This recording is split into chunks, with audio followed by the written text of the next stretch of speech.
2 شبانه روز من پیاده راه رفتم. انقدر راه رفتم که کف پاهم همه خون افتاد. دم پایم پام بود، میترسیدم کفش پام کنم. فکر می‌کردم کفشام چون جنسش مخمل و جیره مشکی بود، فکر می‌کردم که روی کفشام هیولاه، اژدها، چون من شیشه می‌کشیدم و مواد شیمیایی تو درم بود، مغزم از کار افتاده بود. معلوم نیست چه بلایی به سرم آوردم. هم حافظه‌ام برگشته بود، وحشت زده بودم.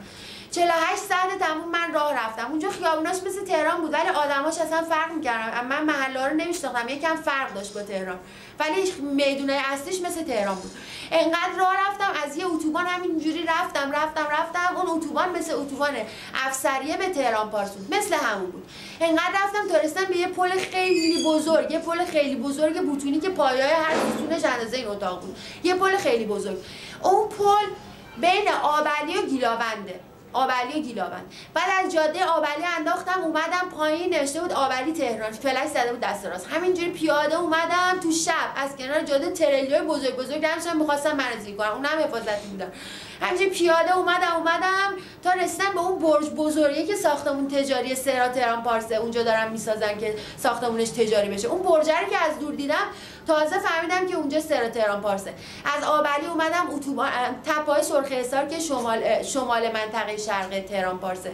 از بالای تپه‌های سرخ حصار از روی پل بزرگ بوتونی که لامپ‌های خیلی قشنگ سبز رنگ و نارنجی رنگ لبش بود پیاده اومدم، نوشته بود اتوبان بابایی. اومدم تو اتوبان بابایی، از اتوبان بابایی هم تابلو زده به اتوبان باقری، از اتوبان باقری هم اومدم پایین، یا عالمه راه رفتم 6 7 ساعت پیاده. اومدم از اتوبان باقری رسیدم سر رسالت، یعنی سر دردشت و گلبرگ و اینا، از دردشت پیچیدم اومدم رفتم سمت رسالت، رسیدم به ایستگاه مترو اومدم پایین. اون برجی هم که سمت سرا تهران پارس بود اون رو نشونه کرده بودم، یعنی از سرخ حصار که پیچیدم قشنگ اون برج پیدا بود.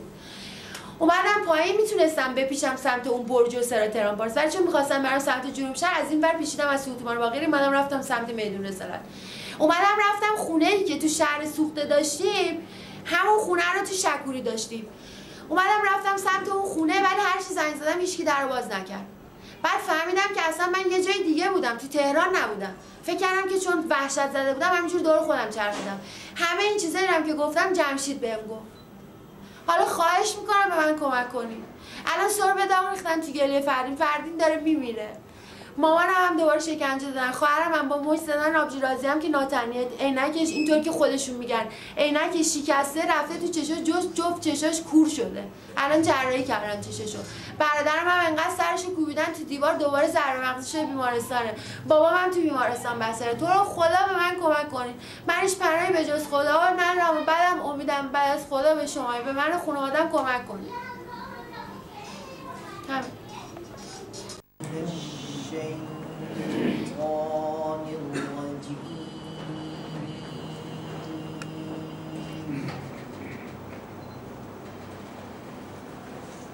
بسم الله الرحمن الرحيم